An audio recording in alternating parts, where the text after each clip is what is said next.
warahmatullahi. Waalaikumsalam warahmatullahi wabarakatuh. Selamat datang kembali di Riau Podcast. Bersama saya Atris sebagai host.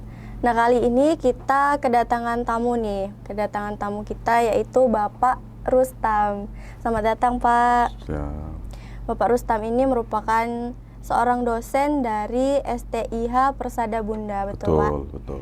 Baik, sebelum kita ngobrol-ngobrol lagi nih Pak, boleh mungkin Bapak memperkenalkan diri dulu kepada penonton? Oke, baik. Saya buka dulu. Assalamualaikum warahmatullahi wabarakatuh. Waalaikumsalam warahmatullahi Salam sejahtera bagi kita semua. Saya mempunyai kesibukan, itu salah satunya adalah sebagai dosen di STIH Persada Bunda. Tahun 2020 saya masuk ke STIH Persada Bunda. Sebelumnya saya di Universitas Riau Kepulauan di Batam dari tahun 2011 sampai 2020. Di 2020 saya pindah ke sini.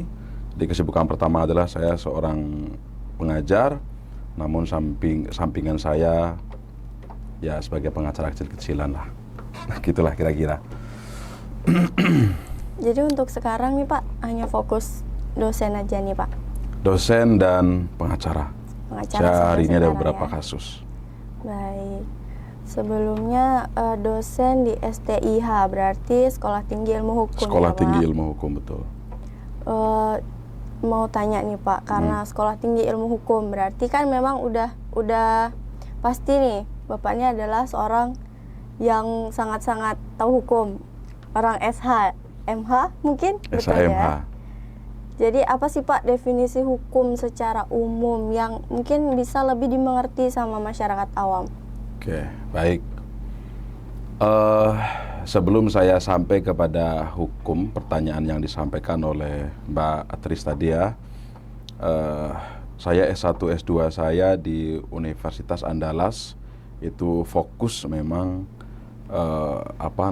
di hukum, khususnya hukum pidana. Jadi terkait dengan pertanyaan hukum itu juga tentunya kami pelajari ya sebagai seorang mahasiswa yang masuk di Fakultas Hukum tuh. Kalau berbicara mengenai hukum, sebetulnya itu saya misalnya ngopi, saya misalnya berhenti di mana, itu mau dia wira swasta, mau dia apapun profesinya, itu saya masuk ke warung-warung itu orang mengatakan berbicara tentang hukum.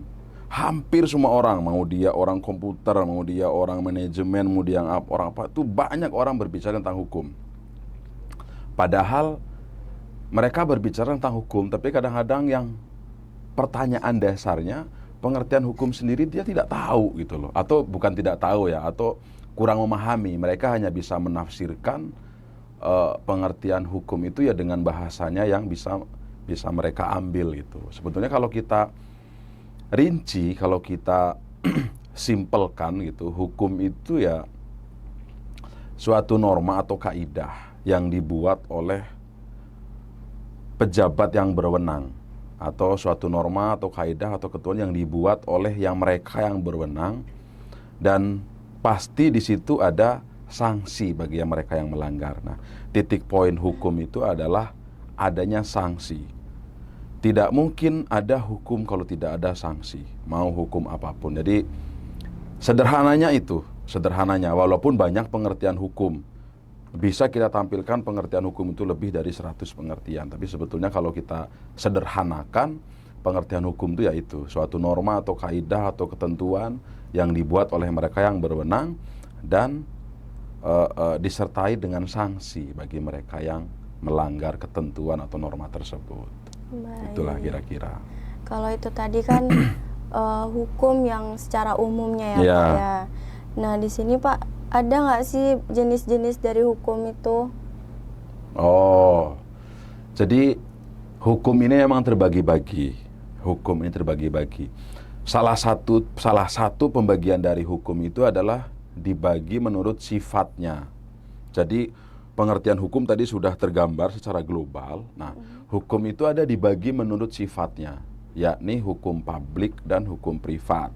Nah, hukum publik ada kasus pembunuhan nih, ada kasus penganiayaan. Nah, itu masuknya hukum publik. Tapi ada orang ngurus perceraian misalnya. Nah, itu masuknya hukum privat. Jadi, nah, contoh dari hukum publik adalah hukum pidana. Contoh dari hukum privat adalah hukum perdata. Jadi, secara ringkas, hukum itu dibagi menjadi dua, menurut sifatnya, publik dan privat. Contoh hukum publik adalah hukum pidana, contoh hukum privat adalah hukum perdata. Itulah kira-kira. Baik, ada publik dan privat, Ya. ada perdana dan Pidana. dan perdata. Iya, Nah, betul. itu tadi sangat jelas ada perbedaannya tentunya, Ada Pak, perbedaannya. ya. Bisa dijelaskan nggak, Pak?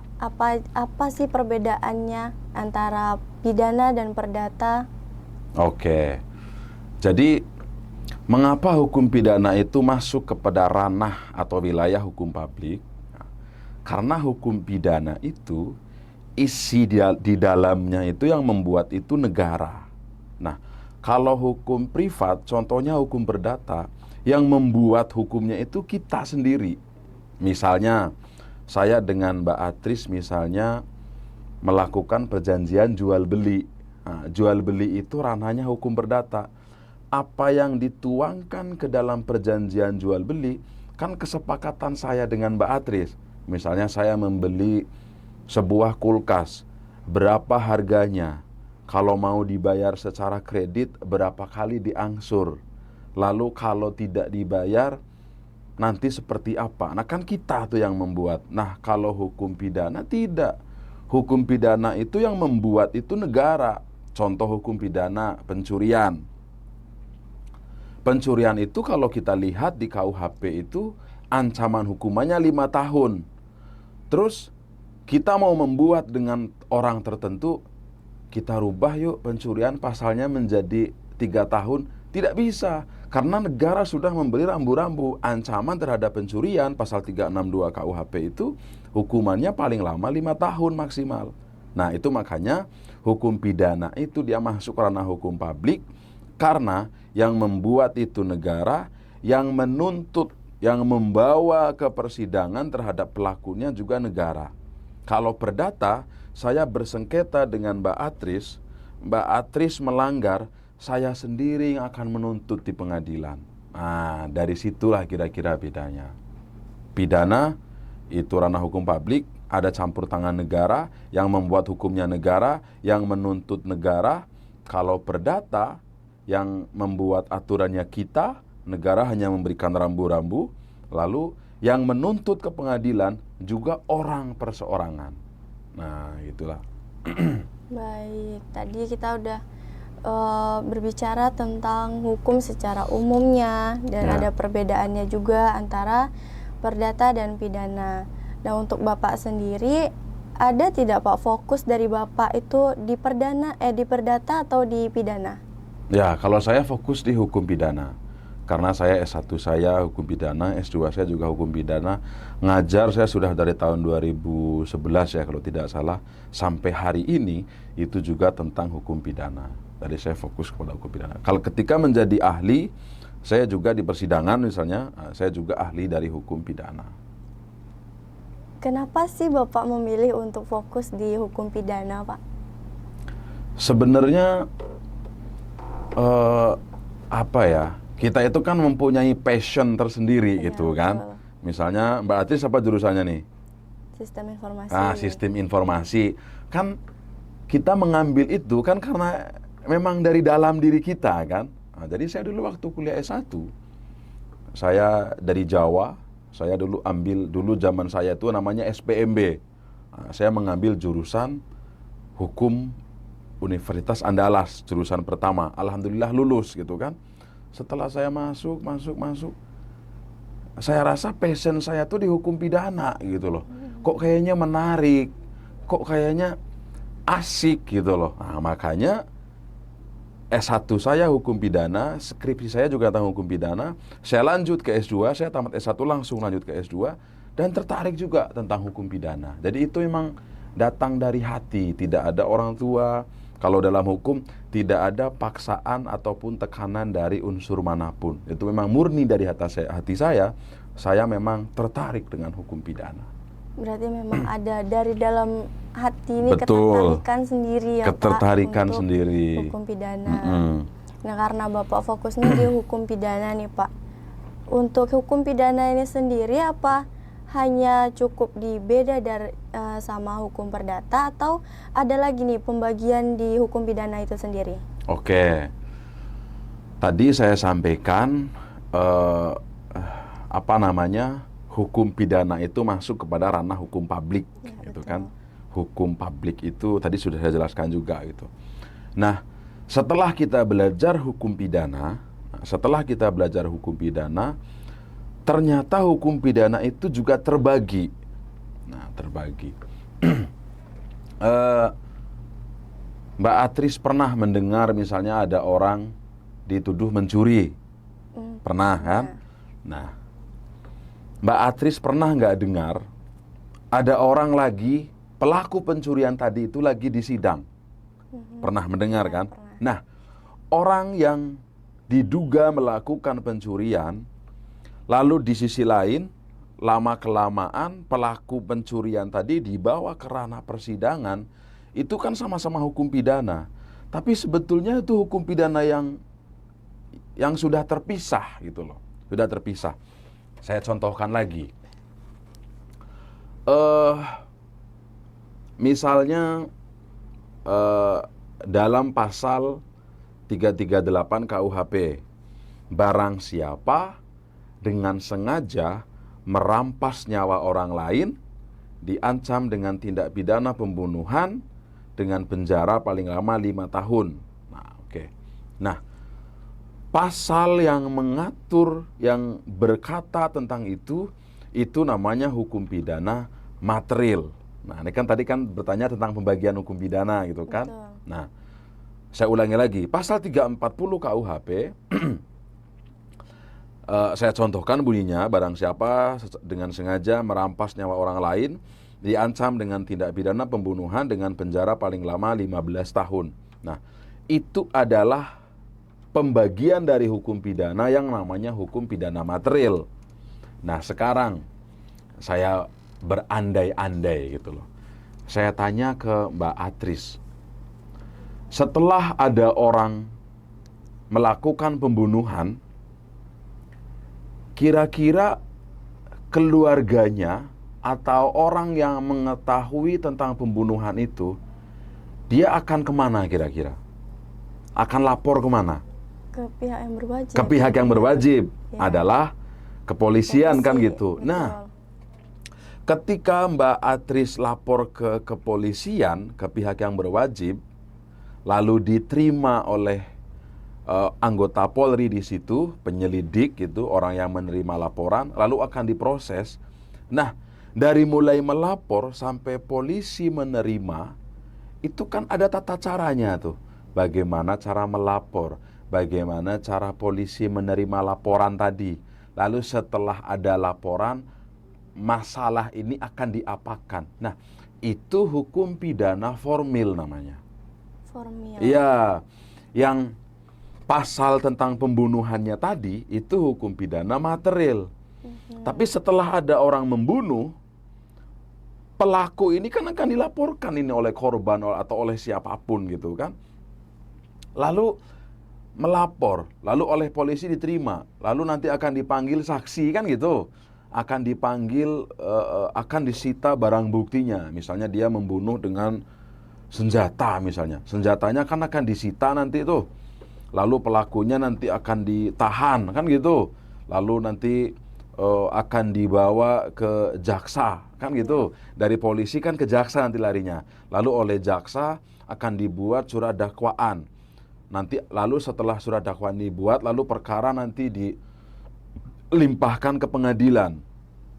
Oleh pengadilan perkara itu diperiksa. Lalu akan diputus nanti. Nah, rangkaian tadi itulah itu yang namanya hukum pidana formil. Ini sering saya tekankan kepada mahasiswa saya. Kalian jangan bingung membedakan antara hukum pidana material dengan hukum pidana formil. Karena ini adalah dasar dari pengetahuan kita tentang hukum pidana. Kalau di situ tidak paham, maka ke depannya nanti pasti akan bingung. Iya, Pasti akan bingung. Jadi kalau kita gampang, saya sering mengilustrasikan kepada mahasiswa. Mbak Atis pernah dengar KUHP kan? betul. Pernah dengar. Itu hukum pidana material tuh. Itu hukum pidana material. Karena di KUHP itulah di situ diatur pasal-pasal apa saja kan gitu. Dari mulai pencurian, pembunuhan, penganiayaan kan gitu, pemerkosaan, pelecehan seksual atau pencabulan kan gitu. Ada perzinahan. Pokoknya bermacam-macam lah. Itu hukum pidana material. Cara membawa pelaku ke pengadilan, itulah namanya hukum pidana formil. Nah, jadi jangan sampai keliru membedakan hukum pidana material dengan hukum pidana formil. Itu. Baik. Sebenarnya hanya ada 2 pembagian ya. Hukum pidananya, iya. Material dan Iya, formil. formil. Hukum formil. Tapi memang agak sedikit berpikir keras Iya, betul. untuk mengingat-ingatnya. Iya. Baik, kita lanjut nih Pak. Karena yang tadi mungkin kayak Atris agak berpikir keras nih untuk mengingatnya ya. Kita lanjut aja. Untuk sifat-sifat dari hukum pidana ini ada atau tidak Pak? Seperti apa sifatnya? Mungkin bisa dijelaskan? Tadi saya sampaikan bahwa hukum pidana itu menurut sifatnya itu mereka masuk kepada hukum publik.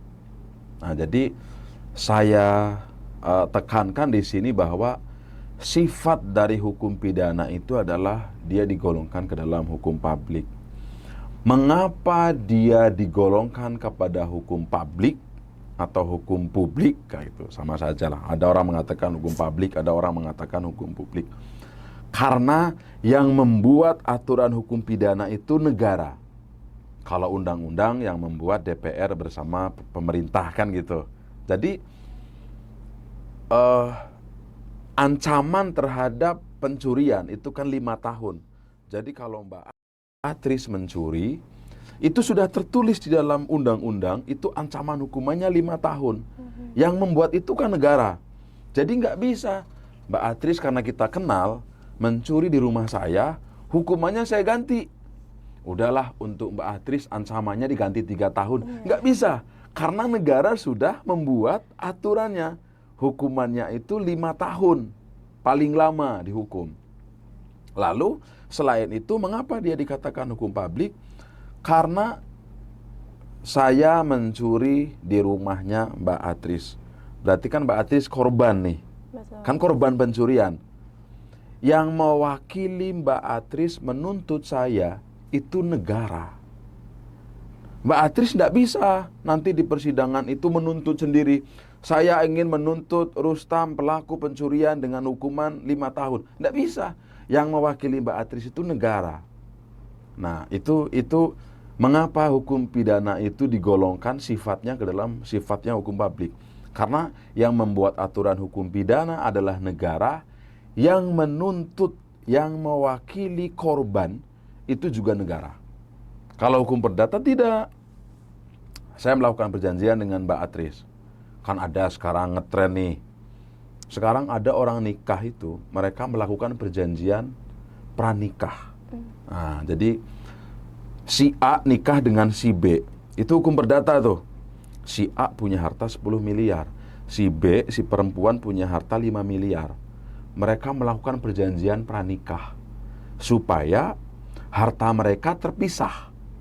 Jadi seandainya nanti terjadi hal-hal yang tidak diinginkan, misalnya bercerai mereka punya perjanjian, harta saya yang 10 miliar, kata suaminya nih, ini harta saya. Lalu kata istri, saya juga punya harta kemarin 5 miliar, itu harta saya. Itu tidak boleh digabungkan. Yang digabungkan adalah harta setelah mereka melakukan pernikahan. Nah, setelah si A dengan si B menikah, kan mereka akan mempunyai usaha misalnya nih kan. Nah, harta yang didapat setelah pernikahan barulah menjadi harta bersama. Tapi yang sebelum nikah tadi itu menjadi harta masing-masing. Jadi itulah hukum perdata itu, dia sifatnya hukum privat. Nanti ketika, kan tadi saya contohkan si A dengan si B menikah. Si A sebelum nikah punya harta 10 miliar, si B sebelum nikah punya harta 5 miliar. lalu bercerai dia. Nah, ketika si istri merasa dirugikan, misalnya kata istri, suami saya selama nikah beberapa bulan ini tak pernah tuh ngasih nafkah. Nah, makanya si istri, kita cerai aja lah. Nah, si B sebagai istri ingin menuntut cerai suaminya, dia sendiri. Kalau dalam hukum pidana tadi kan diwakilkan oleh negara. Hukum perdata tidak. Hukum perdata itu saya sebagai seorang suami, jangan suami lah. Saya sebagai seorang yang dirugikan, misalnya dalam hukum perdata, saya sendiri yang mendaftarkan ke pengadilan. Saya ingin menuntut si A supaya membayar ganti rugi. Nah, ini kan kita sendiri nih. Nah, kalau pidana tidak, rumah saya dicuri oleh orang, saya cuma lapor ke polisi. Pak polisi, rumah saya dicuri, Pak. Polisilah yang mewakili saya dalam hukum pidana. Yang mewakili saya menuntut si pelaku di pengadilan. Jadi sifat dari hukum pidana adalah hukum publik. Nah, itu dia. Oh, baik. Berarti ini balik lagi ke awal tadi yang udah dijelaskan tadi betul, ya, Pak, ke betul. publik dan privat tadi. Ya. Baik. Selanjutnya nih, Pak, dari mana sih sumber-sumber hukum ini, Pak? Oh, oke. Sumber hukum pidana khususnya ya. Betul. Kalau sumber hukum secara keseluruhan ya itu bermacam-macam ya. Tapi kalau kita berkaitan dengan hukum pidana, jadi salah satu sumber hukum pidana yang paling inti itu adalah KUHP. Nah, bahkan pernah mendengar nih, saya rasa bukan orang hukum pun saya rasa kalau mendengar KUHP itu saya rasa pernah dengar lah semuanya. Ya, betul. Jadi KUHP itu adalah sumber hukum pidana yang paling inti. Nah, ada juga setelah KUHP, sumber hukum pidana itu juga ketentuan di luar KUHP. Nah, apa contoh ketentuan di luar KUHP? Mbak Atris pernah enggak mendengar ini? Ada orang membuat video porno, kan ada tuh kan, dia dikenakan ketentuan Undang-Undang ITE, Undang-Undang Informasi dan Transaksi Elektronik. Ya. Nah, Undang-Undang Informasi dan Transaksi Elektronik, Undang-Undang Nomor 11 Tahun 2008 itu di luar KUHP. Jadi sumber hukum pidana itu yang pertama KUHP, yang kedua ketentuan atau peraturan di luar KUHP, lalu yang ketiga jurisprudensi.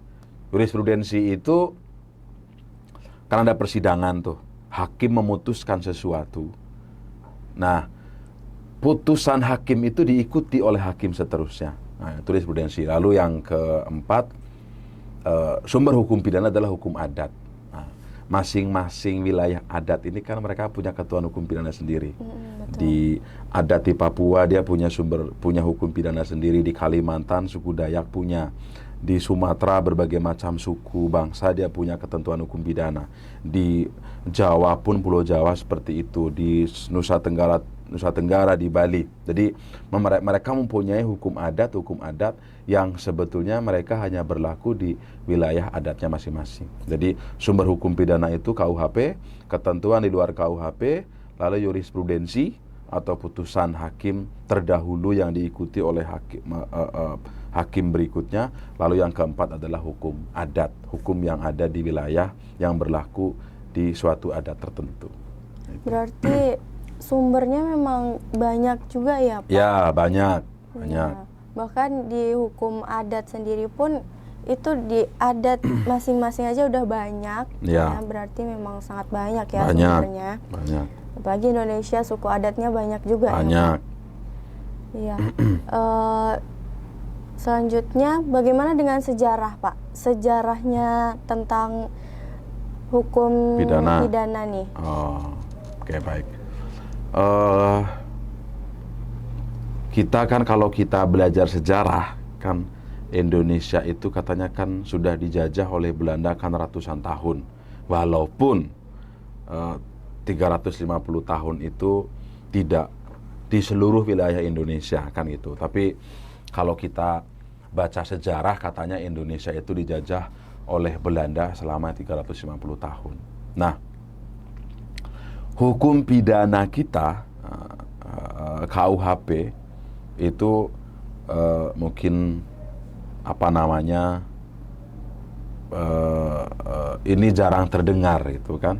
Jadi KUHP yang tadi saya tanya ke Mbak Atris pernah mendengar itu dibawa oleh Belanda itu pada tahun 1915.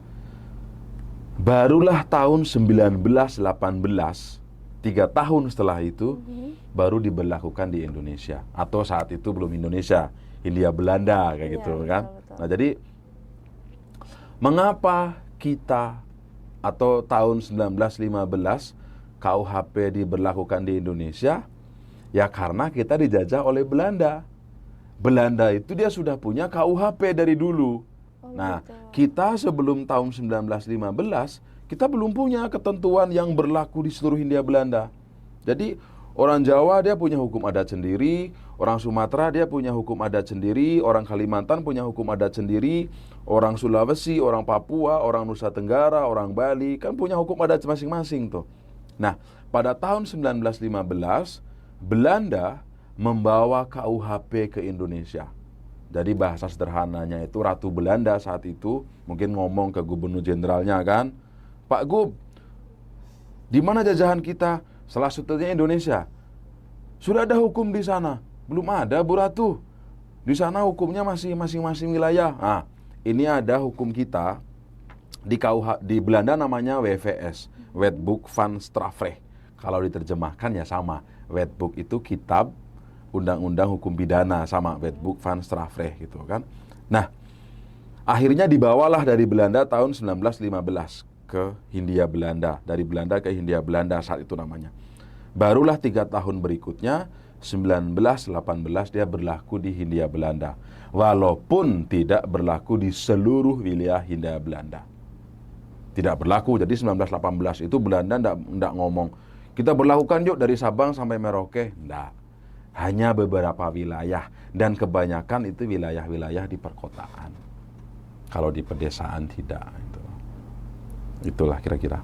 Berarti juga sejarahnya nih cukup panjang juga. Panjang. Dari 1915. Ya, itu 3 tahun berikutnya baru berlaku 1918. Karena kan harus disesuaikan kan. Betul. Karena dari Belanda kan ada kata-kata Belanda, ada kata-kata ini. Nyampe di Indonesia kan kata-kata Belanda diganti menjadi Netherland Indie atau Hindia Belanda kan gitu. Membutuhkan waktu 3 tahun untuk menyesuaikan dengan kultur Hindia Belanda. Barulah 1918 diberlakukan di beberapa wilayah di Hindia Belanda saat itu. Nah, itu kan di tahun 1918 tuh kan baru di beberapa wilayah nih. Ya. Hindia Belanda atau yang sekarang Indonesia, ya, Pak. Nah, itu butuh waktu berapa tahun, Pak, sampai sekarang yang memang sudah menyeluruh nih, diberlakukan hukum pidana nih seluruh Indonesia? Kita merdeka kan 17 Agustus 1945. Ya, betul. Jadi dari tahun 1918 sampai kita merdeka, sampai Belanda menyerah kepada sekutu, KUHP tadi itu belum berlaku di seluruh wilayah Hindia Belanda. Belum berlaku. Hanya di beberapa wilayah. Setelah kita merdeka, 17 Agustus 1945, lalu tanggal 18 Agustus, Presiden mengeluarkan ketentuan bahwa KUHP itu berlaku. Itu tidak di seluruh wilayah Indonesia. Jadi pada saat kita merdeka pun, pada saat kita merdeka nih, KUHP itu tidak berlaku di seluruh Indonesia, hanya Jawa dan Madura. Jadi kita merdeka nih, oleh Bung Karno dibacakan proklamasi kan gitu. Lalu 17 Agustus, lalu tahun 18 Agustus dibuat Undang-Undang nomor 146 namanya. Itu tidak berlaku, pemerintah tidak mengatakan kita punya KUHP berlaku di seluruh wilayah Indonesia, tidak.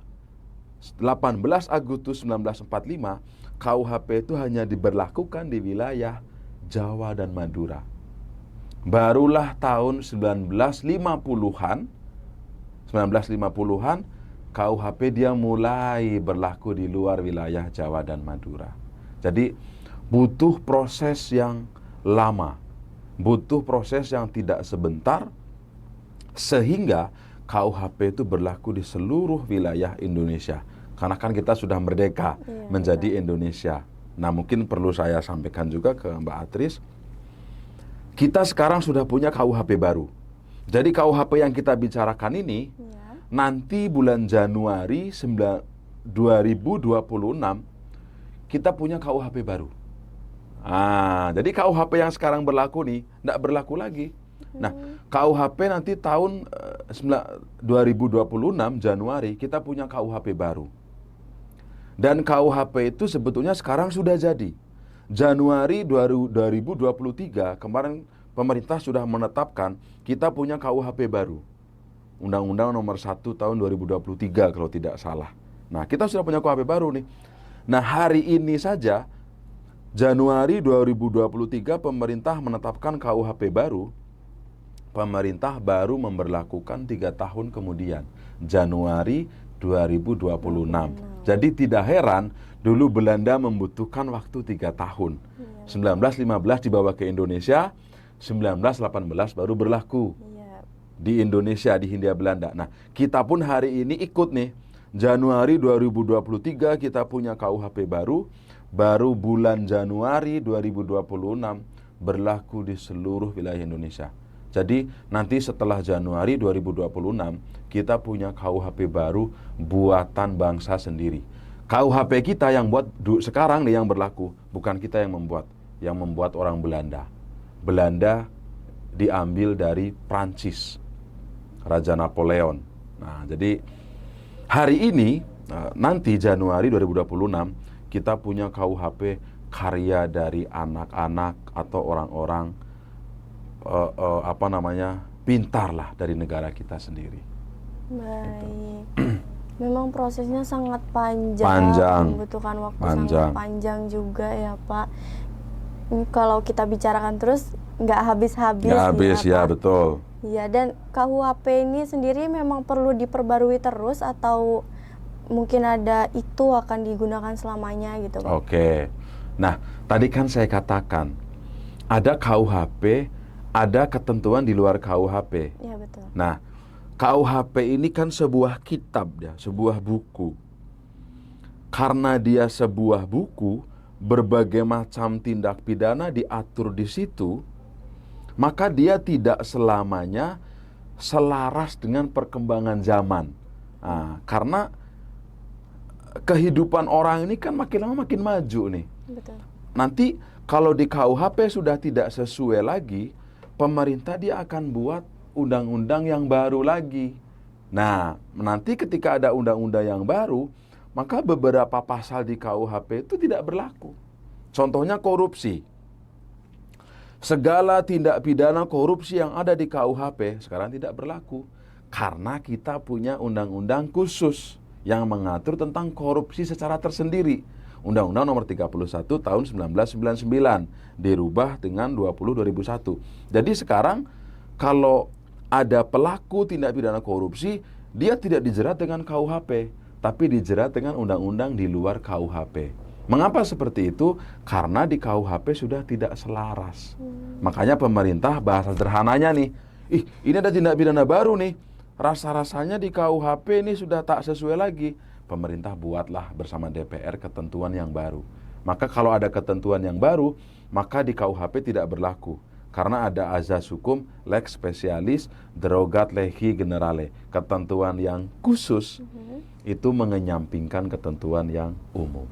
Itu dia. Begitu. Ya. Wah, untuk podcast kali ini jujur Atris sangat-sangat berpikir keras ya Pak. Karena tadinya nggak ngerti nih tentang hukum, dan sekarang belajar hukum dan ternyata asik, dan memang pembahasannya nggak akan habis kalau kita lanjutkan lagi ya Pak. Betul. Ya mungkin sampai di sini aja belajarnya Atris pada malam ini lewat podcast. Makasih banyak ya Pak. Sama-sama sudah mengundang saya. Siap, sama-sama. Jangan kapok, mungkin nanti bakal ada datang lagi. Insya Allah, karena ilmu itu semakin berbagi kita, kita bukan semakin bodoh, tapi semakin tambahlah pengetahuan kita. Kan? Amin. Terima kasih banyak semuanya yang sudah nonton sampai akhir. Saya pamit undur diri. Wassalamualaikum warahmatullahi wabarakatuh. Waalaikumsalam warahmatullahi wabarakatuh. Terima kasih, Pak. Sama-sama, sama-sama.